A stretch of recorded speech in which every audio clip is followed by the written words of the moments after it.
Hoje a gente vai mergulhar fundo numa história bem poderosa do livro de 1º Samuel. É uma daquelas narrativas que mostram o que acontece quando a fé, quando ela se desvia um pouquinho e vira superstição, e as consequências disso em um momento de puro desespero. E a história toda já começa com a pergunta central: será que um objeto, por mais sagrado que seja, pode funcionar como um amuleto, como uma garantia de vitória? Essa foi a questão que o povo de Israel teve que encarar. E a resposta que eles encontraram, mudou tudo para eles. Então, vamos lá, vamos montar o cenário. O lugar é entre Ebenezer e Afec. De um lado, os exércitos de Israel, do outro, os filisteus. A tensão está no ar e o primeiro confronto está prestes a acontecer. E essa primeira batalha é um desastre completo para Israel. Cerca de 4.000 soldados morrem ali mesmo, no campo. E essa derrota não é só um número, não. Ela espalha o pânico e acaba se tornando o gatilho para um plano bem desesperado. Imagina só a volta para o acampamento israelita. O clima, claro, tá horrível, e os líderes de Israel se perguntam, por que Deus deixou a gente perder hoje? Mas em vez de buscar uma resposta, digamos, mais espiritual, eles resolvem agir por conta própria. E a aposta que eles fazem é arriscadíssima. E aqui está a decisão que muda tudo. A lógica deles era até simples, mas muito perigosa. Eles pensaram, peraí, a Arca da Aliança não representa a presença de Deus? Então, se a gente levar a Arca para a batalha, Deus vai ter que lutar com a gente. Era, na verdade, uma tentativa bem ousada de forçar a mão de Deus. E aqui, a gente precisa entender um ponto fundamental. A arca nunca foi para ser uma arma. Ela era o coração do tabernáculo, um símbolo sagrado da aliança com Deus. O que os anciãos estavam fazendo era confundir o símbolo da fé com um objeto de poder. Estavam transformando fé em superstição, na prática. E o plano entra em ação. A arca é trazida de Siló, que era o centro religioso da época, junto com os sacerdotes Hofni e Finés. E a chegada dela no acampamento causa uma reação em cadeia, com ondas de choque que atingem os dois lados do campo de batalha. E olha só que interessante o contraste das reações. Do lado de Israel, uma explosão de alegria. Um grito tão alto que o texto diz que a terra tremeu. Eles tinham certeza da vitória. Já do outro lado, no acampamento dos filisteus, o que tomou conta foi o medo. Um medo paralisante. Dá para sentir o pavor dos filisteus, né? A fama do Deus de Israel já tinha chegado até eles.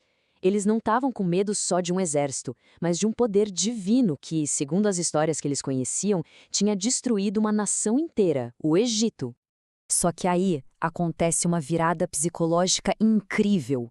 Todo aquele medo, em vez de paralisar os filisteus, vira combustível. Eles se olham e falam, é melhor lutar até morrer do que virar escravo. O medo, em vez de derrotá-los, deu a eles uma força que eles não sabiam que tinham. E então, a segunda batalha começa. De um lado, um exército super confiante, mas confiante num objeto. Do outro, um exército lutando com a força do desespero. A aposta de Israel está prestes a se mostrar um erro de cálculo gigantesco. E os números aqui mostram bem o tamanho do desastre. Se a primeira derrota com 4.000 mortos foi ruim, a segunda foi apocalíptica. Com a arca presente, as perdas de Israel saltaram para 30.000 homens. O plano não só falhou, como tornou a situação infinitamente pior. Ou seja, a catástrofe foi completa. Não foi só uma derrota, foi um desastre em 3 atos. O exército foi aniquilado, os líderes religiosos, Hofni e Finés, morreram, e o que era impensável aconteceu. A sagrada arca de Deus foi capturada pelo inimigo. E a história não termina no campo de batalha. Agora, o foco muda para a cidade de Siló. É lá que a gente vai ver como a notícia dessa catástrofe chega, não como um relatório, mas como uma tragédia pessoal que vai se desenrolando. A cena é muito forte. Chega um mensageiro, um sobrevivente, com as roupas rasgadas, a cabeça coberta de poeira. São sinais de luto total.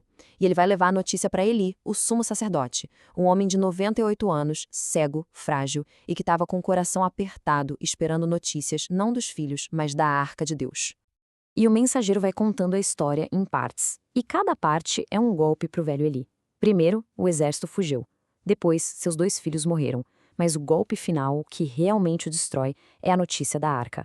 Na hora que ele ouve que a arca foi capturada, ele simplesmente cai para trás da cadeira, quebra o pescoço e morre. E a tragédia continua, num efeito dominó, atingindo a nora dele, que entra em trabalho de parto e também morre. E no meio de tanta morte, uma vida nova começa. Uma criança nasce. Mas, em vez de ser um símbolo de esperança, o nome que ela recebe vira a própria sentença daquele momento. Icabod, um nome que significa basicamente a glória se foi. E a mãe dele, com seu último suspiro, que resume o sentimento da nação inteira. A dor dela não é só pelo marido, pelo sogro, é por algo muito maior. Para ela e para todo o povo de Israel, com a perda da arca, a glória de Deus tinha ido embora. E essa história toda deixa a gente com uma questão, né? Uma reflexão que vale até hoje. O que acontece quando a fé cruza aquela linha tênue e se transforma em superstição? É um lembrete bem duro sobre o perigo de tentar controlar o divino, de tratar os símbolos sagrados como ferramentas para nosso benefício, em vez de expressões de uma aliança,